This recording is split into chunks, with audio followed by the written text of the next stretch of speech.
নমস্কার বন্ধুরা, একান্নবর্তী পরিবারে তোমাদের সবাইকে স্বাগত জানিয়ে আজকে আমাদের রেসিপি শুরু করছি। তো বন্ধুরা, তোমরা আমাদের সঙ্গে চলো, আজকে আমরা কি রেসিপি করছি তোমাদের দেখিয়ে দেবো। তো তোমাদের আশা করি তোমাদের অনেক ভালো লাগবে, আর তোমরা কমেন্ট করে জানিও রেসিপিটা কেমন রয়েছে। আর প্রথম থেকে শেষ দেখার অনুরোধ রইল, দেখো তোমরা।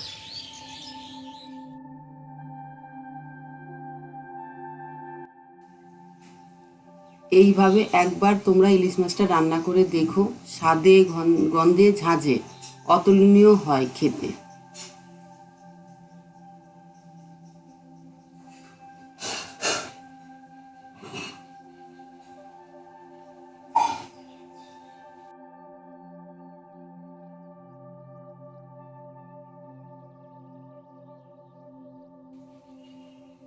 এখানে আমরা 700 গ্রাম ইলিশ মাছ নিয়েছি। ভালো করে দেখো, কেটেও নিয়েছি। এবার কিভাবে রান্না করলাম তোমরা পুরো ভিডিওটা দেখো।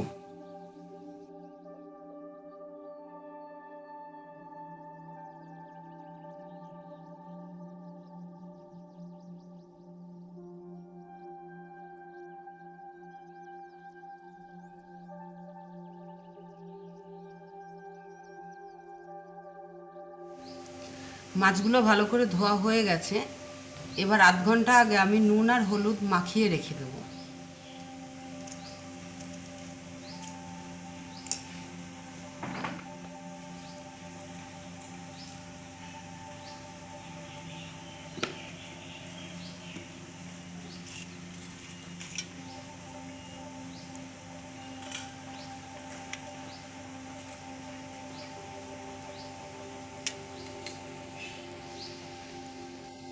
ভালো করে নুন হলুদ মাখানো হয়ে গেছে। এবার আমি এর উপরে অল্প করে সর্ষের তেল মাখিয়ে রেখে দেব।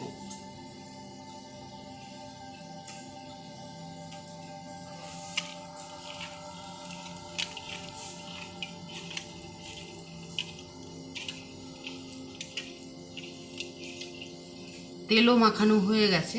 এবার ঢেকে রেখে দেবো আধা ঘন্টার জন্য। আধ ঘন্টা পরে ফিরে আসছি। আধ ঘন্টা পর চলে এসেছি। এবার আমি এই মাছের জন্য মশলাটা করে নেব। তো কী কী মশলা ব্যবহার করছি তোমরা ভালো করে দেখো। এখানে আমি 2 চামচ পোস্ত ব্যবহার করছি, বড় চামচে 2 চামচ পোস্ত নিয়েছি।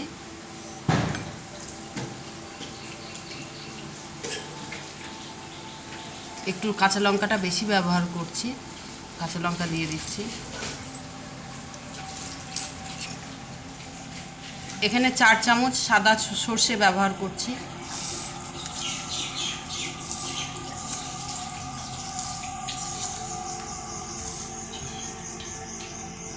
আর এখানে কালো সর্ষে আমরা কম ব্যবহার করব, সেই জন্য আমরা এখানে 1 চামচ ব্যবহার করছি।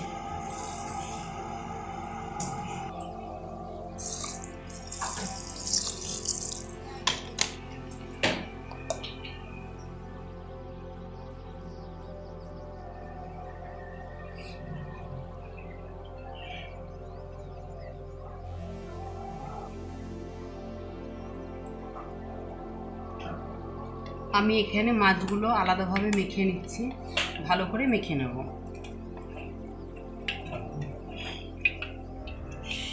এর আগে আমরা ভাপা ইলিশ করেছিলাম, তোমাদের কাছে প্রচুর ভালোবাসা পেয়েছিলাম, যেটা আমরা ভাবতেই পারিনি।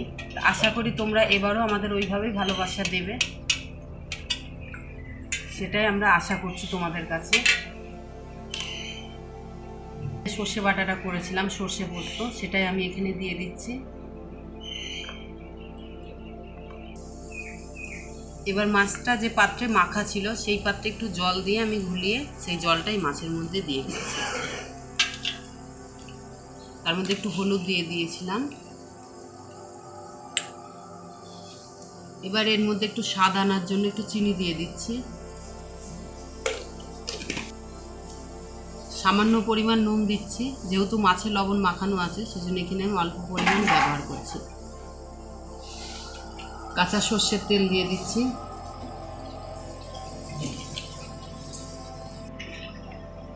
আর সামান্য পরিমাণ হলুদ দিয়ে দিচ্ছি। অল্প করে কালো জিরে দিয়ে দিচ্ছি, দিয়ে ভালো করে মেখে নিচ্ছি। মাখানো ইলিশ মাছগুলো এই টিফিন কৌটোর মধ্যে আমি ভালো করে সাজিয়ে নেব।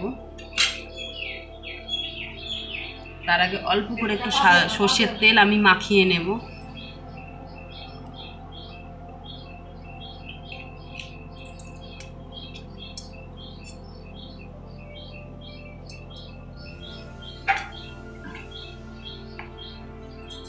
মাছের ডিমটা ছেড়ে গেছে, সেই জন্য মাঝখানে দিয়ে দিলাম।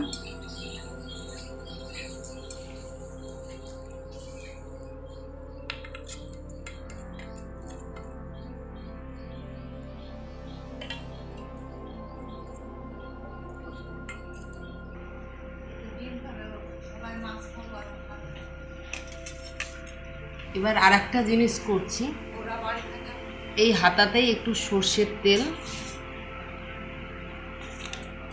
অল্প করে কালো জিরে আর একটা শুকনো লঙ্কা ভালো দুয়াতঘান করে আমি ভালো করে এটা তাপিয়ে এনে ওই মাখানো ইলিশ মাছের মধ্যে দিয়ে দেবো। তাপিয়ে নিয়ে আসছি, তোমরা সঙ্গে থাকো। এটা দেখো গরম করে আনা হয়ে গেছে, এবার এর মধ্যে আমি এটা ঢেলে দেবো।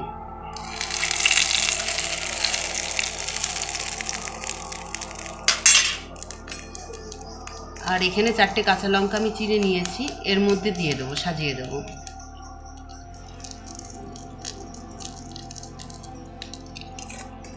দিয়ে ভাপে বসিয়ে দেব। এখানে আগে থেকে আমি জল বসিয়ে দিয়েছি ফোটাতে, এই জলের মধ্যে আমি টিফিন কৌটোটা বসিয়ে দেবো। জলটা এমন পরিমাণ নিয়েছি যে টিফিন কৌটোর অর্ধেক পর্যন্ত পৌঁছাবে। এবার আমি এটা বসিয়ে দেব। এখানে আমি 15 মিনিটের জন্য ভাপে বসিয়ে দিচ্ছি। 15 মিনিট পর ফিরে আসছি। 15 মিনিট হয়ে গেছে, আমরা ফিরে এসেছি। আমরা এখন গ্যাসটা অফ করে দিয়ে টিফিন কৌটোটা নামিয়ে নেব। তারপর তোমাদের দেখাচ্ছি মাছটা কীরকম হয়েছে। আমরা 5 মিনিটের জন্য টিফিন কৌটোটা ঠান্ডা জলের মধ্যে রেখে দিয়েছি। টিফিন কৌটোটা ঠান্ডা হলে আমরা টিফিন কৌটোটা খুলে তোমাদের দেখে দিচ্ছি। 5 মিনিট হয়ে গেছে, টিফিন কৌটোটা ঠান্ডাও হয়ে গেছে। আমি এখন খুলে দেখিয়ে দেবো তোমাদের দেখতে কেমন হয়েছে।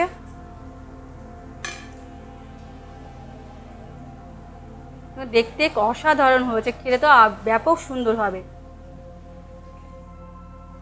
আর মাছটা ভাপে কেমন সেদ্ধ হয়েছে আমি দেখিয়ে দিচ্ছি তোমাদের, তোমরা দেখে নাও।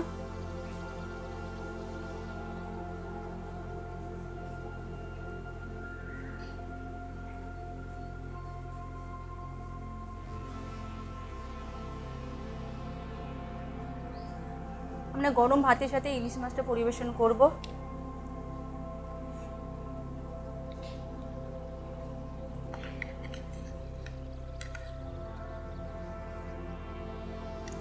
গরম ভাতের সাথে এরকম ইলিশ ভাপা যদি থাকে তাহলে অন্য কোনো তরকারি লাগবে না, তোমার এক থালা ভাত নিমেষেই খাওয়া হয়ে যাবে।